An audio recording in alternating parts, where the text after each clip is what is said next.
Class 12th आपके पास new topic है multiplication of matrices. आपने इससे प्रीवियस वीडियो में एडिशन देखा था और डिफरेंस, ये जिसको आप लोग क्या बोलते हैं सब्ट्रैक्शन। अब है आपके पास मल्टीप्लिकेशन ऑफ मैट्रिसेस। तो देखते हैं। अब मल्टीप्लिकेशन को आपको पता है कि प्रोडक्ट भी बोलते हैं। तो the product of two matrices A and B, the product of two matrices A and B, आपके पास एक मैट्रिक्स ए है, दूसरा मैट्रिक्स बी है। The product of two matrices A and B is defined if the number of columns of A. तो जो आपके पास टू मैट्रिसेस है, एक ए है दूसरा बी है। तो जो ए है और दूसरा आपके पास क्या है बी है, तो इसका जो प्रोडक्ट होगा is defined if the number of columns, if the number of columns, if the number of columns of A, जो ए मैट्रिक्स है उसकी जो नंबर ऑफ कॉलम्स हो गए is equal to the number of rows of B. अगर वो B के number of रोज के इक्वल हो जाए तो तब आप बोलेंगे कि आपके पास जो मैट्रिक्स है उसका प्रोडक्ट क्या है, डिफाइंड है। अदरवाइज उसका प्रोडक्ट आपके पास क्या नहीं होगा, डिफाइंड नहीं होगा। Let capital A equal to A I J be an M by N matrix, या एम बाई एन ऑर्डर का मैट्रिक्स है A, and B equal to B I J be N by P matrix, या N by P order matrix. Then the product of the matrices A and B is the matrix C of order M by P. अब M by P कैसा हुआ कि जो ए है, ए matrix में जो number of columns है कितनी है, एन है, और जो बी मैट्रिक्स में नंबर ऑफ रोज कितनी है, एन है। तो ये दोनों इक्वल हो गया आपका। तो जब ये दोनों इक्वल हो गए तो ए बी यानी ए और बी का प्रोडक्ट पॉसिबल है, या उनका मल्टीप्लिकेशन पॉसिबल है।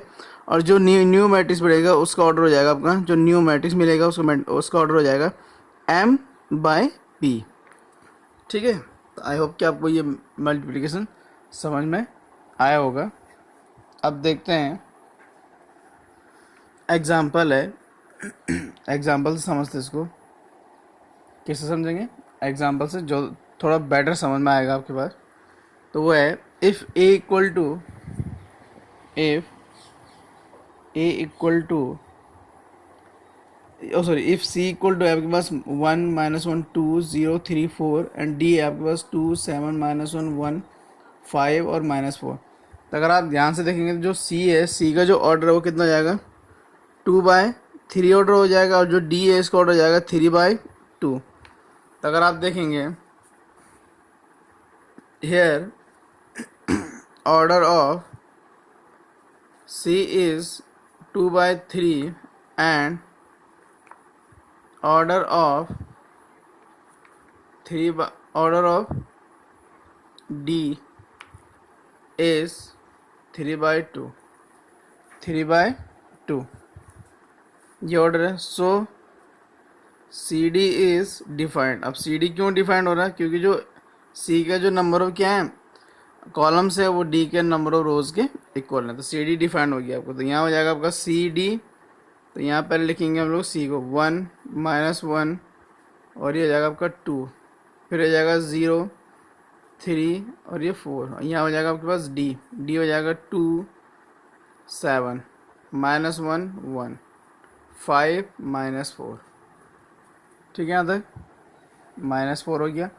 अब आपने क्या करना है, इन दोनों को प्रोडक्ट करना है। तो प्रोडक्ट के लिए क्या करेंगे,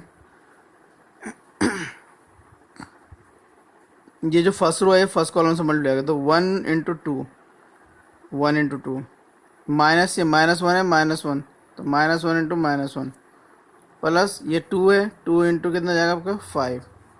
इसके बाद जिसकी फर्स्ट रो है वो इसके सेकंड कॉलम से मल्टीप्लाई, तो 1 × 7 -1 × 1 प्लस 2 × -4।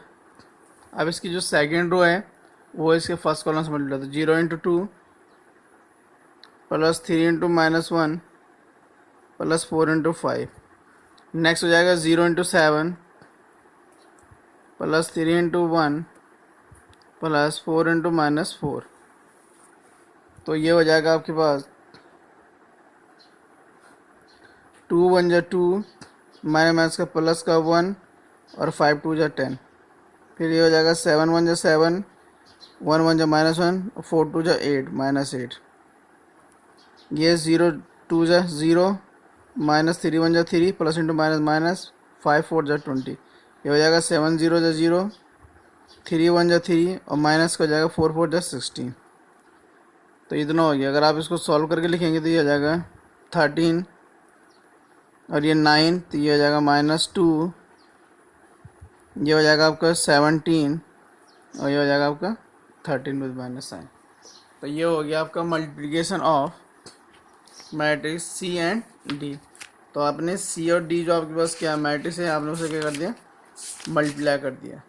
ठीक है, तो इस टाइप से आप इजीली क्या कर सकते हैं, मल्टीप्लिकेशन कर सकते हैं या मल्टीप्लाई कर सकते हैं। ठीक है, तो आई होप कि आपको ये समझ में आया होगा। और कुछ क्वेश्चन करेंगे तो धीरे धीरे आपको ये और ज़्यादा भी समझ में आता जाएगा। इसके बाद आपके पास नॉट फर्स्ट है, if A B is defined, if A B is defined, if A B is defined then B A need not to be defined.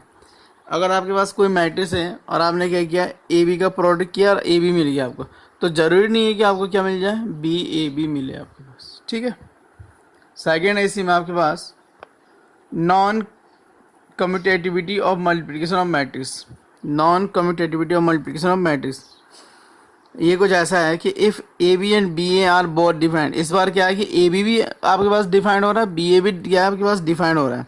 It is not necessary that A B equal to B. तो तभी ये जरूरी नहीं है कि अगर आपने A B find, A matrix है बी मैट्रिक्स है, आपने उनको मल्टीप्लाई किया, आपको ए बी मिला और फिर आपने बी ए भी फाइंड कर दिया, ए बी मिल गया आपको, बी ए भी डिफाइंड है, दोनों का प्रोडक्ट भी गया, तो जरूरी नहीं कि दोनों का प्रोडक्ट क्या होगा आपका इक्वल होगा। आप इसको इस एग्जाम्पल से समझ सकते हैं। एग्जाम्पल नंबर 1 है, if A equal to 1 0 0 -1 and B equal to 0 1 1 0 है, देन ए बी आर आपका 0 1 आएगा, -1 0, आप इसे मल्टीप्लाई कर सकते हैं। एंड बी ए जो आ रहा है 0 -1 आ रहा है, 1 0 आ रहा है, तो आप क्लियरली दिख रहा होगा आपको ए बी किसके इक्वल नहीं है, बी ए की। A B does not equal to B A. तो इस टाइप से भी मैट्रिक्स में पॉसिबल है।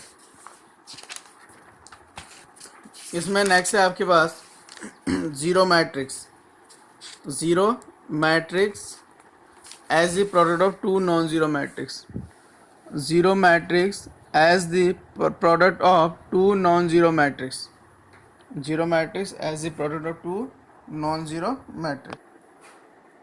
ठीक है, तो zero matrix as the product of two non zero matrix. इसमें ऐसा है, for real numbers A comma B, आपके पास टू रियल नंबर्स, एक ए है एक बी है। If A B equal to zero होता है किसी भी रियल नंबर में, then either A equal to zero और बी इक्वल टू ज़ीरो होना चाहिए। यानी अगर आपके पास टू नंबर हैं, उन टू नंबर्स का मल्टीप्लाई ज़ीरो हो रहा है, इसका मतलब उन दोनों में से कोई भी एक क्या होगा आपके पास, ज़ीरो रहा होगा। कोई भी एक क्या होगा आपके पास, ज़ीरो होगा। या तो ए ज़ीरो होगा या फिर बी ज़ीरो होगा, या तो ए ज़ीरो होगा या फिर क्या होगा, बी ज़ीरो होगा। तो आपके पास टू नंबर, एक ए है, दूसरे के आपके पास बी है, तो कहना भी नहीं कि अगर उन दोनों का प्रोडक्ट ज़ीरो आ रहा है, इसका मतलब या तो आपके पास ए ज़ीरो होगा या फिर आपके पास बी ज़ीरो होगा। This not to be true for matrices. लेकिन ये किसके लिए, मैट्रिक्स के लिए क्या नहीं है आपके पास, ट्रू नहीं है। अब क्यों ट्रू नहीं है, उसके लिए कुछ ऐसा है कि एक एग्जाम्पल आपके पास, find A B if A equal to 0 -1 0 2 and B equal to 3 5 0 0। तो यहाँ सॉल्व करके देखते हैं। जो आपके पास ए है उसका ऑर्डर है 2/2 ऑर्डर है, बी का ऑर्डर भी कितना 2/2 ऑर्डर का मैट्रिक्स है बी भी। हेयर आपको ए बी फाइंड करना है, तो यहाँ लिख देंगे ए 0 -1 और 0 2, फिर यहाँ हो जाएगा आपके पास बी हो जाएगा 3 5 0 0, दोनों का मल्टीप्लाई, तो मल्टीप्लाई हो जाएगा ये पूरी रो इस कॉलम से मल्टीप्लाई, तो 0 × 3 -1 × 0, फिर ये 0 इससे multiply, 0 × 5 -1 × 0,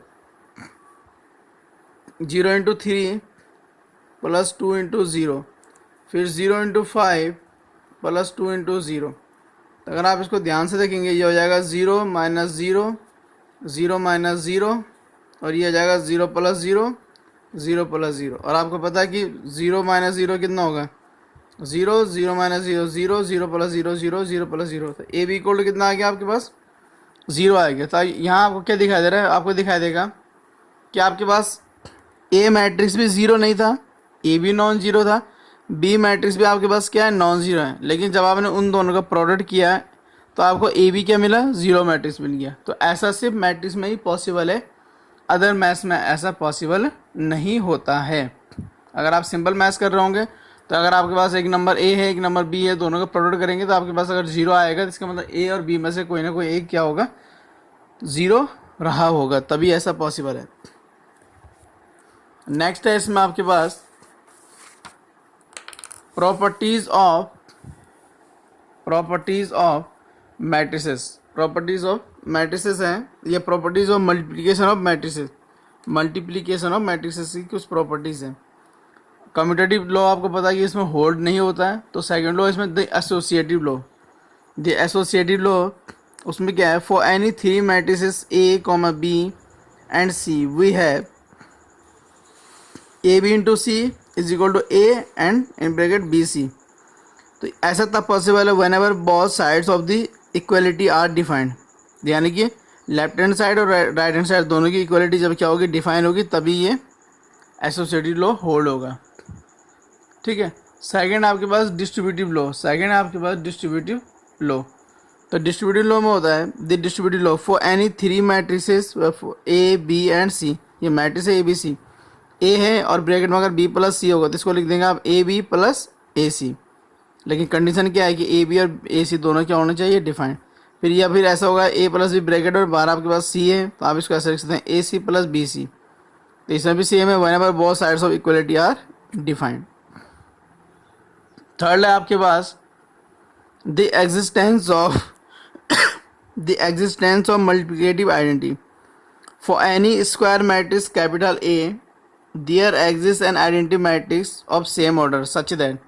existence of multiplicative identity का मतलब ये है कि कोई भी एक स्क्वायर मैट्रिक्स होगा उसके लिए एक आइडेंटिटी मैट्रिक्स उसी ऑर्डर का होगा, सच दैट ऐसा होगा कि आई है, यानी कि आपने आइडेंटिटी मैट्रिक्स को ए से मल्टीप्लाई किया और आपने ए को आई से मल्टीप्लाई किया, तो इज इक्वल टू होगा आपके पास ए यानी कि जो आपके पास मैट्रिक्स होगा।